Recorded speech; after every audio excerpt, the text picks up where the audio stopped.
आज की इस वीडियो में हम बात करेंगे उन बच्चों के बारे में जो पढ़ते लिखते तो नॉर्मल है, लेकिन उनको याद करने में जो है वो मुश्किल पैदा होती है और उतना याद नहीं रहता सबक, और माँ बाप भी बहुत ज़्यादा परेशान है। तो उनकी डाइट में ऐसा क्या होना चाहिए जो उनका दिमाग जो है वो तेज़ हो सके और वो अच्छी तरह अपने सबक को याद कर सके। ऐसी मज़ीद इंफॉर्मेटिव वीडियोज़ के लिए मरहम के यूट्यूब चैनल को सब्सक्राइब करें।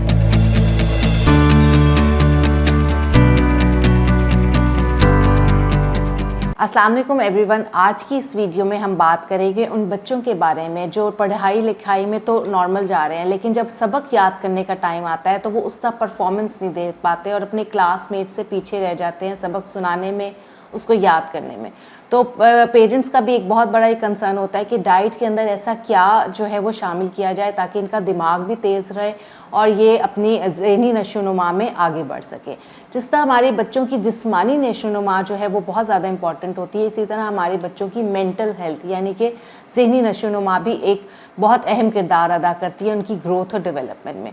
उसके अंदर हमारे बच्चों की ओवरऑल डाइट जो है वो प्लेज एन इम्पॉर्टेंट रोल, जिसमें बैलेंस डाइट का होना बहुत ज़्यादा ज़रूरी है। आपको ये देखना ज़रूरी है कि बच्चे की डाइट में सब्जियां, फल, गोश्त, दूध, दही, पनीर ये एक ख़ास तनासुब से जो है वो शामिल होना बहुत ज़्यादा ज़रूरी है, क्योंकि अगर इन्हीं फूड ग्रुप्स में से, इन्हीं ग़िज़ाओं में से किसी भी चीज़ की कमी आ रही होगी तो उसका जो असर है हमारे बच्चों की ज़हनी नशोनुमा पे बिल्कुल पड़ सकता है। तो पहले अपनी बच्चों की डाइट में हमें ये देखें कि सब चीज़ें बैलेंस अमाउंट में वो ले रहे हैं कि नहीं। फिर बच्चा आपका थका थका और फिज़िकल एक्टिव नहीं है तो उसकी ज़हनी नशोनुमा इसके ऊपर भी बहुत असरअंदाज होती है। तो उसको अच्छी फिजिकल एक्टिविटी में इंडल्ज करना बहुत ज़्यादा ज़रूरी है। हमारे बच्चे इंडोर गेम्स जो है वो ज़्यादा देखते हैं, आउटडोर गेम्स की तरफ तवज्जो कम है। तो जितने अच्छा बच्चे भागेंगे दौड़ेंगे उनकी ज़हनी नशोनुमा जो है वो और ज़्यादा अच्छी होगी। फिर हमें ये देखना ज़रूरी है कि बच्चों के अंदर किसी भी किस्म की कमी या डेफिशिएंसी ना हो।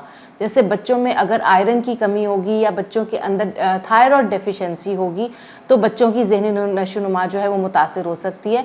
तो इन ज़रूरी लैब टेस्ट का करवाना भी बहुत ज़्यादा ज़रूरी है।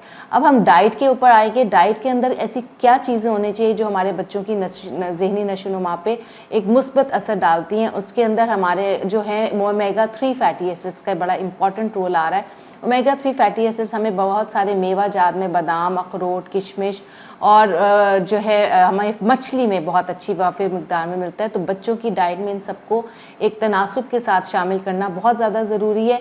सर्दियों में बच्चों को हफ्ते में 2 दफ़ा एटलीस्ट जो है वो मछली का इस्तेमाल ज़रूर कराएं।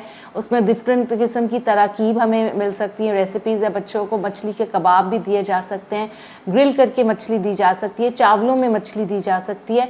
इसी तरह नट्स का इस्तेमाल उनके लंच बॉक्स में आप शामिल करें। सर्दियों में उनके लंच बॉक्स में लाजमी तौर पे बादाम और अखरोट रखें और उनको इसका बारे में बताएं कि ये खाने से आपका जो है वो दिमाग तेज़ होगा। तो ये कुछ चीज़ें हैं। इसके अलावा फ्लैक्स सीड्स, अलसी के बीज, वो बहुत अच्छा सोर्स होते हैं ओमेगा 3 फैटी एसिड्स के। वो बच्चों की डाइट में, उनके मिल्क शेक्स में, उनकी स्मूदीज़ में, उनकी रोटी में हम बेल के उनको दे सकते हैं। मेरा नाम आर्या नदीम खान है और अगर आप मुझसे कंसल्टेशन लेना चाहते हैं तो मरहम की ऐप पे रब्ता कर सकते हैं। Thank you so much.